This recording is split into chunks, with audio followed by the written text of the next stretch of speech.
Mobile phone का जो box है देखने में तो वन प्लस 7T जैसा ही लगता है, जो कि मैंने कुछ टाइम पहले यहाँ पर अनबॉक्स किया था। लेकिन ये जो है ये वन प्लस का फुल फ्लैज वाला फोन है ना। लाइक उनने इस फोन के बारे में यही कहा है कि ये उनका टॉप एंड फोन है।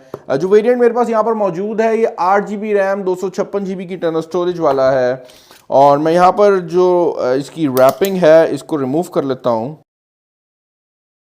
रैपिंग को रिमूव करते ही आप एक चीज़ नोटिस करेंगे कि इस फ़ोन का जो बॉक्स है ये 70 प्रो पर लिखा हुआ है, लेकिन बाकी चीज़ें जो है वो डिफरेंट लैंग्वेज में है, जो कि चाइनीज़ है। और उसकी रीज़न ये है कि इस फ़ोन को बाहर से इंपोर्ट किया गया है। और अगर आप इस फ़ोन को बाहर से इंपोर्ट करते हैं तो उस पर जो टैक्स है वो अराउंड 40,000 के करीब लगेगा। बाय द वे फ़ोन का बॉक्स ओपन करते साथ सबसे पहली चीज़ जो कि आपको देखने को मिलती है वो ये बुकलेट है, जिसके अंदर आपको वन प्लस के CEO की तरफ से कुछ एक्स्ट्रा चीज़ें मिलती हैं, कुछ स्टिकर्स हैं। यहाँ पर एक नोट होता है, मैं इसको खोलूँगा नहीं, हमेशा खोलने का फ़ायदा नहीं होता क्योंकि ये चाइनीज़ जापानीज़ में होने वाला है। उसके अलावा आपको एक क्विक स्टार्ट गाइड मिलती है जो कि इस दफ़ा इंग्लिश के अंदर है बाय द वे। सामने लिखा हुआ है नेवर सेटल, और फ़ोन जो है वो यहाँ पर मौजूद है। तो इसको हम बॉक्स से निकाल लेते हैं। और इस फ़ोन की जो लुक है वो बहुत ज़्यादा प्रीमियम है। उसकी रीज़न ये है कि ये कर्व डिस्प्ले के साथ आता है, जो कि पाकिस्तानी मार्केट में बहुत सॉट आफ्टर है। लाइक कर्व डिस्प्ले काफ़ी लोग फ़ोन लेने से पहले पूछ रहे होते हैं कि अगर कर्व डिस्प्ले है तो हमने लेना है, क्योंकि सैमसंग के फ़ोन्स इस वजह से काफ़ी पॉपुलर थे। और यही वजह है कि अब कोई भी फ़ोन जो कर्व डिस्प्ले के साथ आता है वो काफ़ी ज़्यादा पॉपुलर हो जाता है। फर्दर इन द बॉक्स आपको क्या मिलता है, आपको मिल जाता है एक और पेपर वर्क टाइप की चीज़, जिसके ऊपर बेसिकली आपकी सिम टूल जो है वो लगाया गया है। उसके अलावा आपको मिल रहा है एक सिलिकन केस, और ये अच्छी क्वालिटी का सिलिकन केस है, बैक से नरम है और जो साइड्स हैं इसकी वो ज़रा हार्ड हैं। इसके अलावा आपको मिल जाती है एक डैश चार्ज की केबल, और उसके अलावा आपको मिल रही है ये डैश चार्जिंग वाली पावर ब्रिक, जो कि वॉप डैश चार्जिंग के नाम से आती है। और मज़ेदार बात यह है कि इस बार भी आपको 30 वॉट की ही पावर ब्रिक देखने को मिलती है। लेकिन इंटरेस्टिंग चीज़ ये है कि अब ये 23% बेहतर तरीके से चार्ज करेगी आपके सेल फ़ोन को। और यहाँ पर जो मेन चेंज है वो एफिशिएंसी का है, जिसकी वजह से आपको तेज़ चार्जिंग मिल रही है। तो वॉटेज उतनी ही रहेगी, करंट उतना ही ड्रॉ होगा, लेकिन आपका जो फ़ोन है वो तेज़ी से चार्ज होगा। फ़ोन जो है वो यहाँ पर टर्न ऑन हो चुका है, तो इसको मैं सेटअप कर लेता हूँ और उसके बाद मिलते हैं।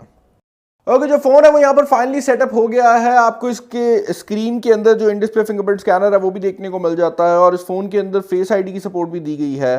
अब ये जो फिंगरप्रिंट स्कैनर है ये काफ़ी ज़्यादा तेज़ है, और ये एक सुपर एमोलेड डिस्प्ले है, और ये 90 हर्ट्ज का डिस्प्ले है, जिसका मतलब ये है कि इसकी जो स्पीड है वो बहुत ज़्यादा तेज़ होने वाली है। लेकिन एक चीज़ मैं क्लियर कर दूं कि अगर आपने वन प्लस 7 प्रो वाली मेरी वीडियो देखी हो तो इसमें और उसमें जो डिस्प्ले का फ़र्क है वो बिल्कुल भी नहीं है, आपको एक्जैक्टली वही डिस्प्ले मिल रहा है। ऑल्दो ये जो डिस्प्ले है मेरा फेवरेट डिस्प्ले है, क्योंकि ये 90 हर्ट्ज वाला है। फ्रंट कैमरा जो है वो पॉपअप के अंदर है, जिसकी वजह से जो आपको लुक है वो काफ़ी ज़्यादा बेटर मिल जाती है। लेकिन अगेन फ्रंट कैमरा के अंदर भी आपको ज़्यादा कोई डिफरेंसेस देखने को नहीं मिलते। जो बैक साइड है, बैक साइड के अंदर लुक को थोड़ा सा चेंज किया गया है। जो ऑटो फोकस है अब उसको बाहर निकाल दिया गया है, पहले वो यहाँ पर होता था, जिससे लुक चेंज हो गई है। लेकिन ओवरऑल वैसे कोई हार्डवेयर का चेंज आपको देखने को नहीं मिलता। ये एग्जैक्टली वही कैमरा सेटअप है जो कि वन प्लस 7 प्रो पे आया था। लेकिन एक चीज़ ज़रूर है कि यहाँ पर आपको अब मैक्रो मोड की फैसिलिटी मिल जाती है, क्योंकि इस दफ़ा आपके बैक कैमरा के अंदर आपको एक स्पेशल मोटर मिलती है जो कि मैक्रो कैमरा के लिए इस्तेमाल हो सकती है। और मैक्रो कैमरा जो है वो किसी भी चीज़ की बहुत करीब से पिक्चर्स लेने के लिए इस्तेमाल होता है। तो अगर आपके पास बहुत छोटा ऑब्जेक्ट है और आपने उसकी करीब से पिक्चर लेनी है तो मैक्रो कैमरा जो है वो इस्तेमाल हो सकता है। इसके अलावा आपको यहाँ पर अल्ट्रा वाइड एंगल कैमरा मिल जाता है, नॉर्मल कैमरा है, और उसके अलावा आपका जूम लेंस है, जिस तरह पहले वन प्लस 7 प्रो के ऊपर था। इसके अलावा एक और मेजर किस्म का चेंज जो कि इस फ़ोन के अंदर किया गया है वो इसके चिपसेट वाली साइड से है। यहाँ पर आपको स्नैपड्रैगन 855 प्लस मिलता है, जो कि इस टाइम स्नैपड्रैगन का लेटेस्ट चिपसेट है और बहुत ज़्यादा पावरफुल भी है। और यही वजह है कि इस फ़ोन की जो स्पीड है वो आपको बहुत ज़्यादा मिलने वाली है। ऑल्दो मैं ये बात बता दूं कि अगर आपने वन प्लस 7 प्रो की भी स्पीड देखी हो तो वहाँ पर भी आपको कोई ख़ास मसला नहीं आता। सिम सिचुएशन की अगर आप बात करते हैं तो नीचे वाली साइड पर आपको आपकी जो सिम स्लॉट्स हैं वो देखने को मिल जाती हैं, और ये ड्यूल सिम स्लॉट के साथ आता है, तो आप 2 सिम्स इसके अंदर लगा सकते हैं। यहाँ पर आपको ये रबराइज जो लिप है वो भी मिल जाती है। तो ये फ़ोन वाटर रेजिस्टेंस भी प्रोवाइड करता है, लेकिन इसकी कोई IP रेटिंग अभी तक वन प्लस ने हमें प्रोवाइड नहीं की। इसके अलावा ओवरऑल जो लुक है फ़ोन की वो काफ़ी हद तक पहले वन प्लस 7 प्रो जैसी ही है, लेकिन इंटरनली कुछ छोटे छोटे चेंजेस किए गए हैं। और ये जो फ़ोन है इसकी अगर आप नॉन पीटीए प्राइस की बात करते हैं तो ये तकरीबन 1,25,000 का है। इसके अंदर जो टैक्सेस हैं वो तकरीबन 40 से 42,000 के करीब लगते हैं। तो ऑल इन ऑल ये जो फ़ोन है अराउंड 165 कॉस्ट करता है पाकिस्तान के अंदर, जिसका मतलब ये है कि 165,000 के अंदर आपको 8 GB रैम, 256 GB की इंटरनल स्टोरेज और स्नैपड्रैगन 855 मिल रहा है, 855 प्लस, और उसके साथ 90 हर्ट्ज का डिस्प्ले।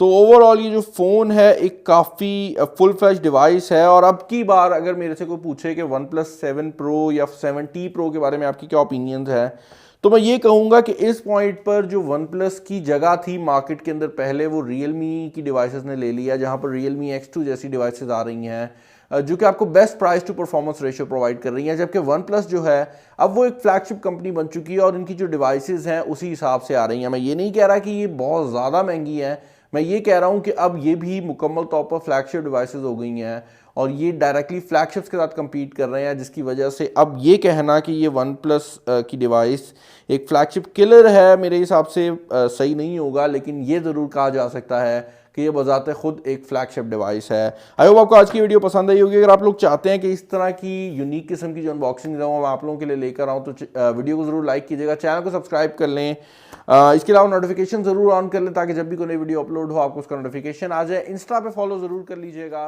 अक्सर औकात में